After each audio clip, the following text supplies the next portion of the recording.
মোকাররম মসজিদের খতিব রুহুল আমিনকে পিটাইতে পিটাইতে ওর পাছা লাল করে দিতে হবে। ও হচ্ছে এজিদের বংশধর শয়তান। ওই বেটা বাইতুল মোকাররম মসজিদের মিম্বরে বসে বঙ্গবন্ধুর জীবনী বলো, বাইতুল মোকাররম মসজিদের মিম্বরে বসে শেখ হাসিনার স্লোগান দিচ্ছ। বাইতুল মোকাররম মসজিদে যে ন্যাক্কারজনক ঘটনা ঘটেছে, ইবলিস শয়তানও ছাপড়া খেয়ে উঠেছে যে আমার চাইতে বড় শয়তান বাইতুল মোকাররম মসজিদে ঢুকেছে। গায়ে পাঞ্জাবি, মুখে দাড়ি, এরা সব এজিদের বংশধর। ওই বেটা বদমাশ, মসজিদ আল্লাহর ঘর, এখানে ভয় পাবো একমাত্র আল্লাহকে, সেইখানে তোমার কিসের দলাদলি? বাংলাদেশের তথাকথিত ইসলামিক দলগুলো দলে দলে বিভক্ত হওয়ার কারণে আজকে গোটা বিশ্বে মুসলমান নির্যাতিত। আজকে গোটা বিশ্বে মুসলমান মাইর খাওয়ার একমাত্র কারণ হচ্ছে মুসলমানের ভিতরে দলে দলে বিভক্তি।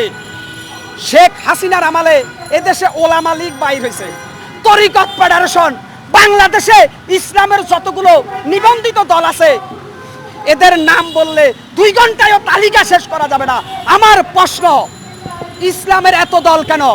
সবাই সুন্নি দাবি করো, সবাই, আরে ভাই দাড়ি টুপি পাঞ্জাবি কি মুসলমানের লেবাস? গতকালকে বাইতুল মোকাররম মসজিদে যে ন্যাক্কারজনক ঘটনা ঘটেছে, ইবলিস শয়তানও ছাপড়া খেয়ে উঠেছে যে আমার চাইতে বড় শয়তান বাইতুল মোকাররম মসজিদে ঢুকেছে।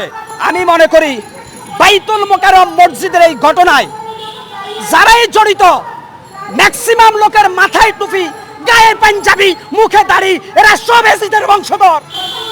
ওই বেটা বদমাশ, মসজিদ আল্লাহর ঘর, এখানে ভয় পাবো একমাত্র আল্লাহকে, সেইখানে তোমার কিসের দলাদলি, কিসের এত পাওয়ার?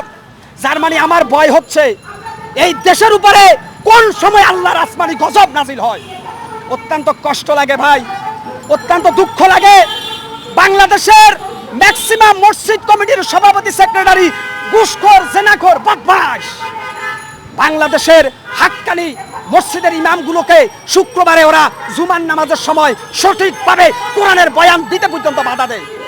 আমরা দেখেছি পবিত্র ঈদুল আজহার সময় আমরা দেখেছি একজন যুবলীগের নেতা তার গরু কোরবান দেওয়া দেরি হওয়ায় সে ইমাম সাহেবের নাক ফাটাই ফেলেছে ঘুষা মেরে। ওরে সর্বনাশ, নেতার গরু আগে জবাই করতে হবে। অতএব ইসলামকে নিয়ে যারা খেলা করছে অবশ্যই আল্লাহ পাক তাদের বিচার এই জমিনের মধ্যে করবেন। আমি সর্বশেষ গোটা দেশের তৌহিদি মুসলিম জনতার পক্ষ থেকে স্পষ্ট বার্তা দিতে চাই বাংলাদেশের বুদ্ধিজীবীদেরকে, বাইতুল মোকাররম মসজিদের খতিব রুহুল আমিনকে পিটাইতে পিটাইতে ওর পাছা লাল করে দিতে হবে। ও হচ্ছে এজিদের বংশধর শয়তান। বাইতুল মোকাররম মসজিদে গেলে মোটা অঙ্কের বেতন পাওয়া যায়। ওই বেটা বাইতুল মোকাররম মসজিদের মিম্বরে বসে বঙ্গবন্ধুর জীবনী বলো, বাইতুল মোকাররম মসজিদের মিম্বরে বসে শেখ হাসিনার স্লোগান দিচ্ছ।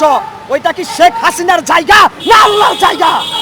বাইতুল মোকাররম মসজিদকে 15 বছর শেখ হাসিনা দলীয় কার্যালয় বানিয়ে ফেলেছে, যার কারণে ওই রুহুল আমিন খতিব শেখ হাসিনার এজেন্ডা বাস্তবায়ন করার জন্য বাংলাদেশের মুসলিম সমাজকে বিভ্রান্ত করার অপচেষ্টায় লিপ্ত ছিল, যার বহিঃপ্রকাশ ঘটেছে শুক্রবারে জুমার নামাজের সময়।